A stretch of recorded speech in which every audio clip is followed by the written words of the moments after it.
नमस्कार। आज मैं आपके लिए लेकर आई हूँ मुंशी प्रेमचंद्र की लिखी हुई एक और कहानी, विमाता। यह माँ बेटे के प्रेम का हृदय स्पर्शी मार्मिक चित्रण करने वाली एक ऐसी रचना है जो दिल को छू लेती है। तो चलिए सुनते हैं।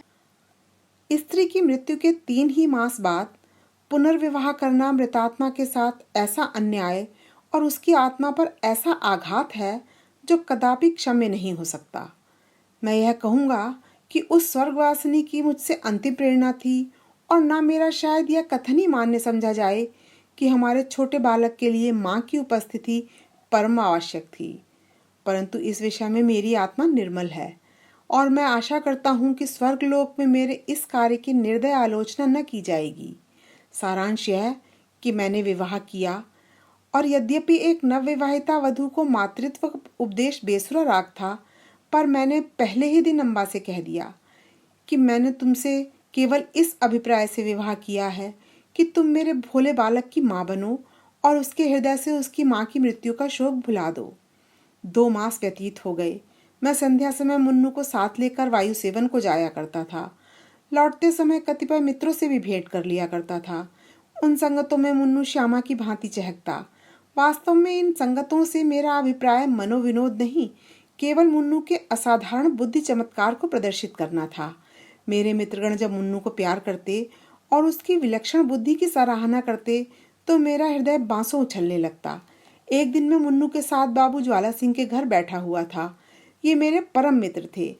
मुझ में और उनमें कुछ भेदभाव न था। इसका अर्थ यह नहीं है कि हम अपनी क्षुद्रताएं और पारिवारिक कलह आदि और अपनी आर्थिक कठिनाइयां बयान किया करते थे। नहीं, हम इन मुलाकातों में भी अपनी प्रतिष्ठा की रक्षा करते थे और घनिष्ठता में भी अंतर। अचानक बाबू ज्वाला सिंह ने मुन्नू से पूछा, क्यों, तुम्हारी अम्मा तुम्हें खूब प्यार करती है ना? मैंने मुस्कुराकर मुन्नू की ओर देखा। उसके उत्तर के विषय में मुझे कोई संदेह न था। मैं भली भांति जानता था कि अम्मा उससे बहुत प्यार करती हैं, परंतु मेरे आश्चर्य का ठिकाना न रहा जब मुन्नू ने इस प्रश्न का उत्तर मुख से न देकर नेत्रों से दिया। उसके नेत्रों से आंसू की बूंदें टपकने लगीं। मैं लज्जा से गड़ गया। इस अश्रुजल ने अम्बा के उस सुंदर चित्र को नष्ट भ्रष्ट कर दिया जो गत 2 मास से मैंने हृदय में अंकित कर रखा था। ज्वाला सिंह ने कुछ संशय की दृष्टि से देखा और पुनः मुन्नू से पूछा, रोते क्यों हो बेटा? मुन्नू बोला, रोता नहीं हूँ, आंखों में धुआं लग गया था। ज्वाला सिंह का विमाता की ममता पर संदेह करना स्वाभाविक बात थी, परंतु वास्तव में मुझे भी संदेह हो गया। अम्बा सहृदयता और स्नेह की वह देवी नहीं है जिसकी सराहना करते मेरी जिह्वा न थकती थी। वहां से उठा तो मेरा हृदय भरा हुआ था और लज्जा से माथा न उठता था। मैं घर की ओर चला तो मन में विचार करने लगा कि किस प्रकार अपने क्रोध को प्रकट करूं। क्यों न मुंह ढाक कर सो रहूं। अम्बा जब पूछे तो कठोरता से कह दूं कि सिर में पीड़ा है, मुझे तंग मत करो। भोजन के लिए उठाए तो झिड़क कर उत्तर दूं।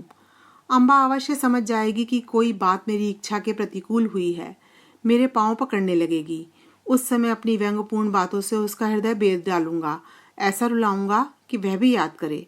पुनः विचार आया कि उसका हंसमुख चेहरा देखकर मैं अपने हृदय को वश में रख सकूंगा या नहीं। उसकी एक प्रेमपूर्ण दृष्टि, एक मीठी बात, एक रसीली चुटकी मेरी शिलातुल्य रुष्टता के टुकड़े टुकड़े कर सकती है। परंतु हृदय की इस निर्बलता पर मेरा मन झुंझला उठा। यह मेरी क्या दशा है? क्यों इतनी जल्दी मेरे चित्त की काया पलट गई?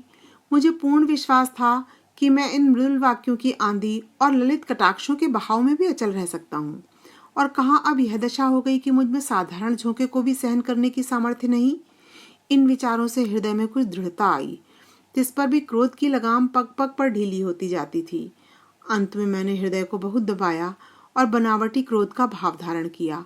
ठान लिया कि चलते चलते एकदम से बरस पड़ूंगा। ऐसा ना हो कि विलंब रूपी वायु इस क्रोध रूपी मेघ को उड़ा ले जाए। परंतु ज्यों ही घर पहुंचा, अम्बा ने दौड़कर मुन्नू को गोदी में ले लिया और प्यार से सने हुए कोमल स्वर में बोली, आज तुम इतनी देर तक कहाँ घूमते रहे? चलो देखो मैंने तुम्हारे लिए कैसी अच्छी अच्छी फुलौनियां बनाई हैं। मेरा कृत्रिम क्रोध एक क्षण में उड़ गया। मैंने विचार किया, इस देवी पर क्रोध करना भारी अत्याचार है। मुन्नू अबोध बालक है, संभव है कि वह अपनी माँ का स्मरण कर रो पड़ा हो। अम्बा इसके लिए दोषी नहीं ठहराई जा सकती। हमारे मनोभाव पूर्व विचारों के अधीन नहीं होते। हम उनको प्रकट करने के निमित्त कैसे कैसे शब्द गढ़ते हैं, परंतु समय पर शब्द हमें धोखा दे जाते हैं और वे ही भावनाएं स्वाभाविक रूप से प्रकट होती हैं।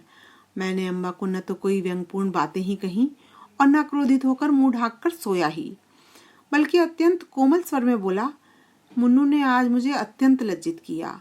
खजांची साहब ने पूछा, तुम्हारी नई अम्मा तुम्हें प्यार करती है या नहीं? तो ये रोने लगा।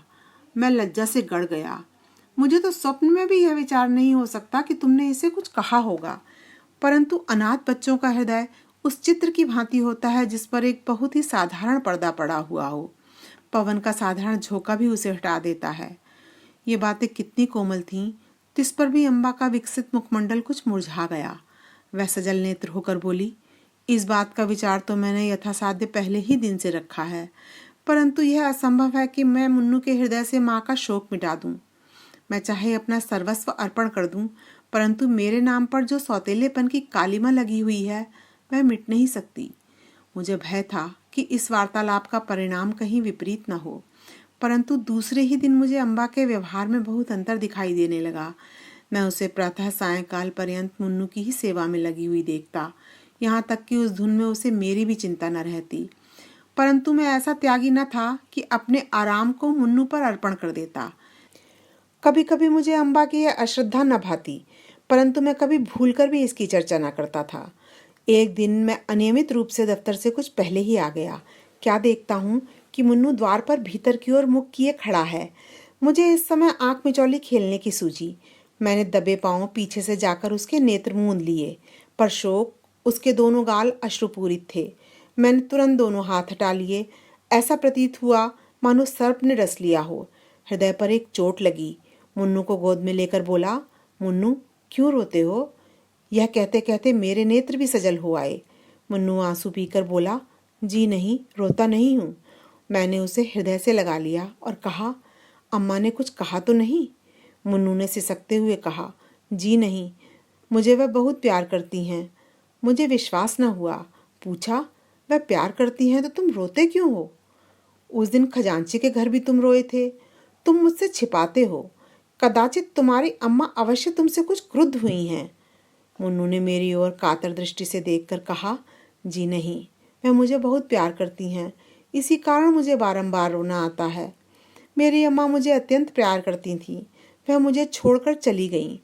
नई अम्मा उससे भी अधिक प्यार करती हैं, इसीलिए मुझे भय लगता है कि उसकी तरह यह भी मुझे छोड़कर न चली जाएं। यह कहकर मुन्नू फूट फूट कर रोने लगा। मैं भी रो पड़ा। अम्बा के इस स्नेहमय व्यवहार ने मुन्नू के कोमल हृदय पर कैसा आघात किया था। थोड़ी देर तक मैं स्तंभित रह गया। किसी कवि की यह वाणी स्मरण आ गई कि पवित्र आत्माएं इस संसार में चिरकाल तक नहीं ठहरती। कहीं भावी ही इस बालक की जिह्वा से तो यह शब्द नहीं कहला रही है। ईश्वर न करे कि वह अशुभ दिन देखना पड़े।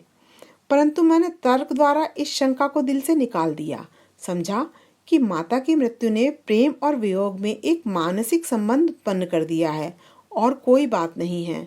मुन्नू को गोद में लिए हुए अम्बा के पास गया और मुस्कुराकर बोला, इनसे पूछो क्यों रो रहे हैं? अम्बा चौंक पड़ी। उसके मुख की कांति मलिन हो गई। बोली, तुम ही पूछो। मैंने कहा, यह इसलिए रोते हैं कि तुम इन्हें अत्यंत प्यार करती हो और इनको भय है कि तुम भी इनकी माता की भांति इन्हें छोड़कर न चली जाओ। जिस प्रकार गर्द साफ हो जाने से दर्पण चमक उठता है, उसी भांति अम्बा का मुखमंडल प्रकाशित हो गया। उसने मुन्नू को मेरी गोद से छीन लिया और कदाचित यह प्रथम अवसर था कि उसने ममतापूर्ण स्नेह से मुन्नू के पांव का चुम्बन लिया। शोक, महाशोक, मैं क्या जानता था कि मुन्नू की अशुभ की कल्पना इतनी शीघ्र पूर्ण हो जाएगी। कदाचित उसकी बाल दृष्टि ने होनहार को देख लिया था। कदाचित उसके बाल श्रवण मृत्युदूतों के विकराल शब्दों से परिचित थे। 6 मास भी व्यतीत न होने पाए थे कि अम्बा बीमार पड़ी और इन्फ्लुएंजा ने देखते देखते उसे हमारे हाथों से छीन लिया। पुनः वह उपवन मरुतुल्य हो गया। पुनः वह बसा हुआ घर उजड़ गया। अम्बा ने अपने को मुन्नू पर अर्पण कर दिया था। हाँ, उसने पुत्र स्नेह का आदर्श रूप दिखा दिया। शीतकाल था और वह घड़ी रात्रि शेष रहते ही मुन्नू के लिए प्रातःकाल का भोजन बनाने उठती थी। उसके इस स्नेह बाहुल्य ने मुन्नू पर स्वाभाविक प्रभाव डाल दिया था। वह हठीला और नटखट हो गया था। जब तक अम्बा भोजन कराने न बैठे मुंह में कौर न डालता, जब तक अम्बा पंखा न झले वह चारपाई पर पाँव न रखता, उसे छेड़ता, चिढ़ाता और हैरान कर डालता। परंतु अम्बा को इन बातों से आत्मिक सुख प्राप्त होता था। इन्फ्लुएंजा से करहा रही थी, करवट लेने तक की शक्ति न थी, शरीर तवा हो रहा था, परंतु मुन्नू के प्रातःकाल के भोजन की चिंता लगी रहती थी। हाय, वह निस्वार्थ मातृ स्नेह अब स्वप्न हो गया। उस स्वप्न के स्मरण से भी अब हृदय गदगद हो जाता है। अम्बा के साथ मुन्नू का चुलबुलापन तथा बाल क्रीड़ा विदा हो गई। अब वह शोक और नैराश्य की जीवित मूर्ति है। वह अब रोता नहीं। ऐसा पदार्थ खोकर अब उसे कोई खटका, कोई भय नहीं रह गया। इस कहानी के विषय में आपके क्या विचार हैं? कृपया कमेंट करके ज़रूर बताएं। वीडियो को शेयर करें, चैनल को सब्सक्राइब करें व बेल आइकन को ज़रूर हिट करें ताकि अगली वीडियो की नोटिफिकेशन आपको मिलती रहे। धन्यवाद।